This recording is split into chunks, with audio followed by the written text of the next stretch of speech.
Hey, everybody.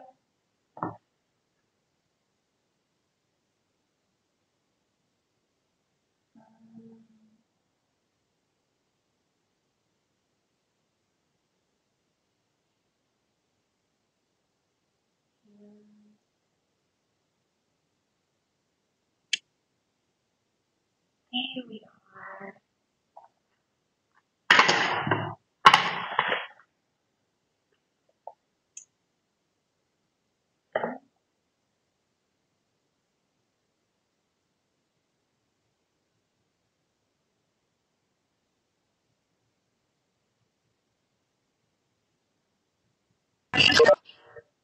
Hi. Welcome to Miss Hoffman's reading time. I'm so excited to see you. I see Jeremiah is here. I'm wondering. Oh, we got a few more coming in. This is coming in. Let's see. Oh, Tashid. I saw him this morning with his teacher. That was so much fun today. Y'all were rocking it in math. All right. Well, we're about to get started. Hey, guess what we're reading today? It's called The Day the Crayons Quit. It's one of my favorites. And so today, our crayons are the characters in the story. How much fun is that? Do you like to color? Give me a thumbs up if you like to color, if you like your crayons. Have you ever thought that they might have feelings? What if your crayons thought about what you were coloring? In fact, that's what our story is about. And there's a word for it. When you think about how your crayons or how anyone else might feel, that's empathy. Empathy is when we think about how other people might think or feel, and we try to understand how they feel about things. And so today, I'm going to ask you to have some empathy for your crayons and try to understand what they might think. So we're going to read the story, The Day the Crayons Quit. And I'm going to switch to my other camera so I can zoom in on the words. So get ready. I'm going to switch the camera. All right. The day that the crayons quit. I'm going to need room to see the whole book. So there's lots of really cool pages. One day in class, Duncan went to take out his crayons and found a stack of letters with his name on them. To Duncan. And look, old-timey letters, paper letters before we had email. Hey, Duncan, it's me, Red Crayon. We need to talk. You make me work harder than any of your other crayons. All year long, I wear myself out, coloring fire engines, apples, strawberries, and everything else that's red. I even work on holidays. I have to color all the Santas at Christmas and all the hearts on Valentine's Day. I need a rest. Your overworked friend, Red Crayon. So let's see, can we show empathy and understand why Red Crayon feels overworked? Here's my red crayon. Do you think my red crayon might also have empathy and feel overworked? Look at mine. There's no tip there. It got used so much. I like my red crayon a lot. Does anybody else like their red crayon a lot? Give me a thumbs up if you like your red crayon a lot. Yeah, I like mine a lot. So let's try to have some empathy and think about how sometimes our red crayons get overworked. Dear Duncan, all right, listen. I love that I'm your favorite crayon for grapes, dragons, and wizards hats, but it makes me crazy that so much of my gorgeous color goes outside the lines. If you don't start coloring inside the lines soon, I'm going to completely lose it. Your very neat friend, Purple Crayon. Look at that. Purple Crayon even underlined his name. Look at Crayon. He looks mad. He is frustrated. You know? I guess I can understand why he's frustrated. Duncan does kind of forget and go outside the lines, doesn't he? I can kind of understand that a little bit. All right, let's see. Dear Duncan, I'm tired of being called light brown or dark tan because I'm neither. I am beige, and I am proud, but I'm also tired of being second place to Mr. Brown Crayon. It's not fair that Brown gets all the bears, ponies, and puppies, while the only things I get are turkey dinners, if I'm lucky, and wheat, and let's be honest. When was the last time you saw a kid excited about wheat? Do y'all get excited about wheat? I feel so-so about wheat. Anybody here feel so-so? Show me the so-so sign if you feel so-so about wheat. I guess I can understand and have empathy for Brown Crayon. Not Brown. Look at me. I called him Brown Crayon. That wasn't very nice. His name's Beige. Your beige friend, Beige Crayon. Duncan. Gray Crayon here. You're killing me. I know you love elephants, and I know that elephants are gray, but that's a lot of space to color in all by myself. And don't even get me started on your rhinos, hippos, and humpback whales. You know how tired I am after handling all of those things? Such big animals. Baby penguins are gray, you know. So are very tiny rocks, pebbles. How about one of those once in a while to give me a break? Your very tired friend, Gray Crayon. He's right. That is a lot of gray to have to color, isn't it? Man, poor Gray. I do kind of feel sorry for him.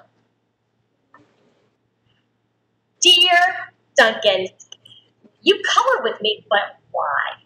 Most of the time, I'm the same color as the page you're using me on, white.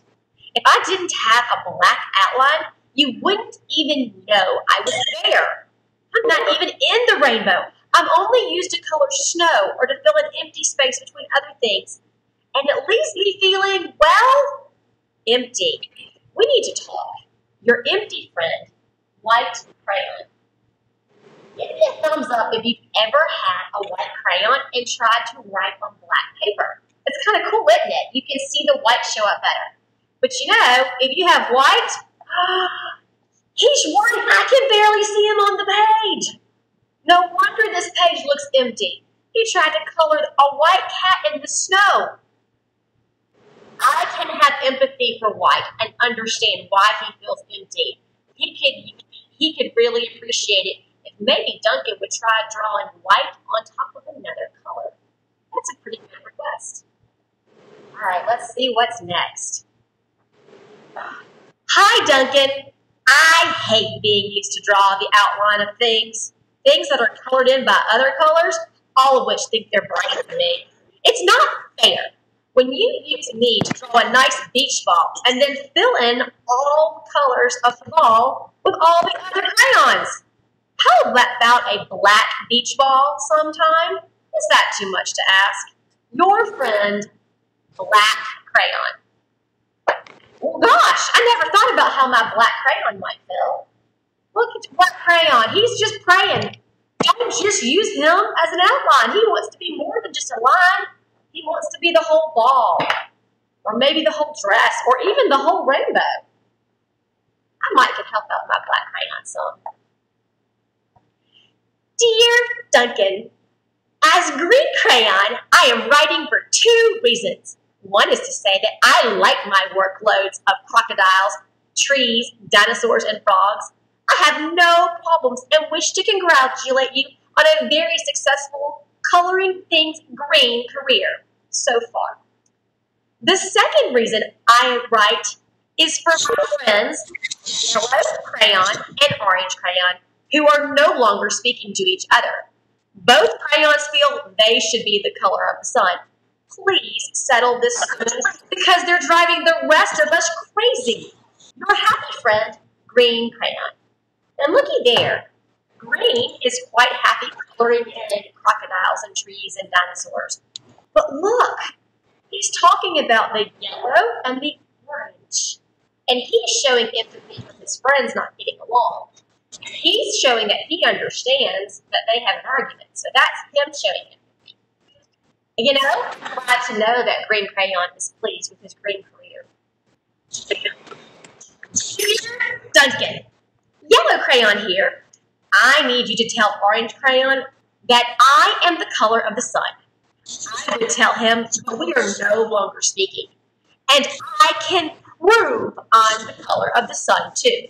Last Tuesday, you used me to color the sun on your Happy Farm coloring book. In case you've forgotten, it's on page 7. And you can't miss me. I'm shining down brilliantly on a field of yellow corn. Your pal, and the true color of the sun, Yellow Crayon. Look at there. Yellow Crayon has an argument, and he has presented some evidence to back up his argument. He's got proof.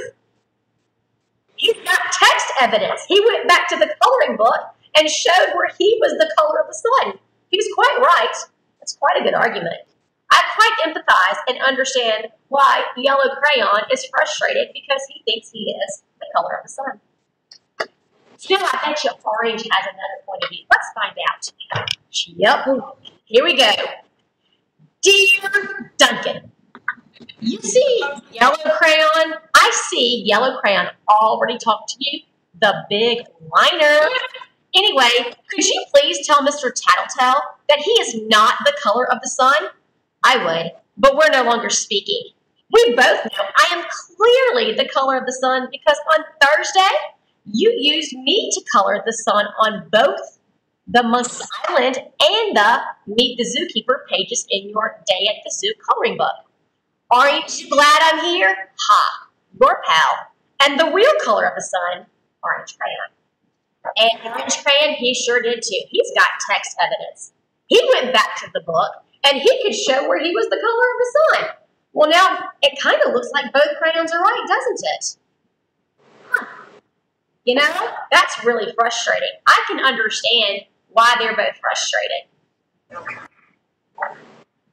Dear Duncan, it's been great being your favorite color this past year, and the year before, and the year before that. I have really enjoyed all those oceans, lakes, rivers, raindrops, rain clouds, and clear skies. The bad news is that I am so short and stubby. I can't even see over the railing anymore. I need a break. Your very stubby friend, Blue Crayon. Look at Blue Crayon. Look how short he is. Look how long my Blue Crayon. Look, oh, that poor stubby Blue Crayon. My goodness gracious, there's almost nothing left of him. I have empathy for him. I understand why he's feeling so tired. I understand why he needs a break. Oh, poor Blue Crayon. Let's Pink Crayon. Oh, this is going to be good. I can't wait.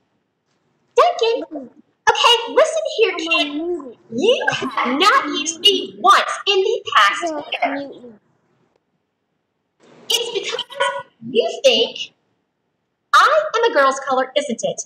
Speaking of which, please tell your little sister I said thank you for using me to color in her little princess coloring book.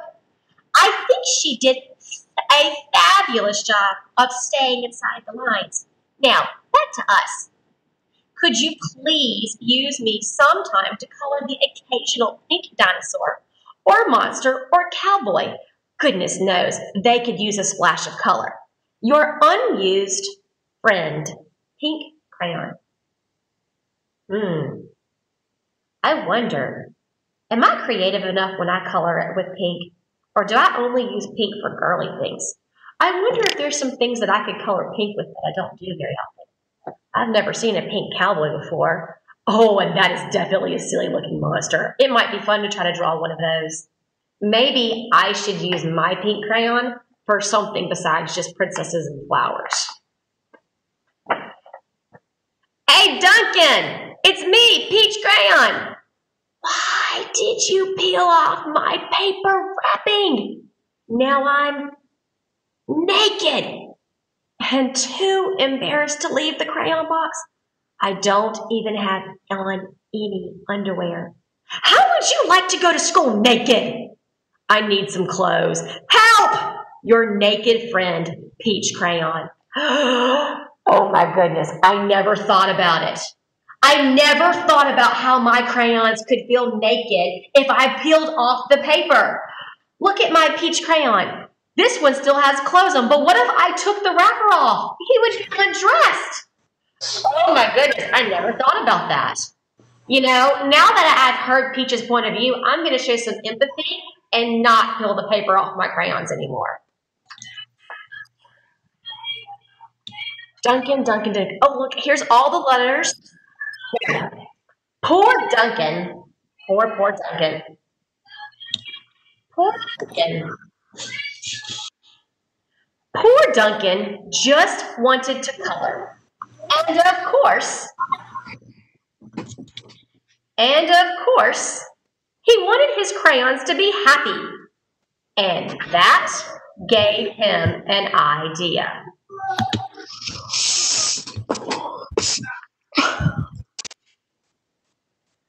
When Duncan showed his teacher his new picture, she gave him an A for coloring. Wow. What did he do? What color is the sky? Is it blue? It's yellow. He made the whole sky. So even though yellow said she was the color of the sun, now she's the color of the whole sky. And orange is the color of the sun. So they both got to be right that time. And look, there's a white cloud in the middle of the yellow so it stands out. And look at the white cat in the green water. And instead of a black road, he used a blue road. And instead of a red fire truck, he's got a blue fire truck. And the whale is orange. And the princess now is in a pink airplane with a great big pink monster. And look at Santa. He's got an orange hat. I bet you that made Red Crayon very happy. And purple, this purple monster is completely in the lines, and I know that made Purple very happy. Look at all that. Oh, and Beige got to be part of the puppy. That was his request. And look at the rain is red coming out of this cloud. Oh my goodness, how creative. And Green got lots of green time.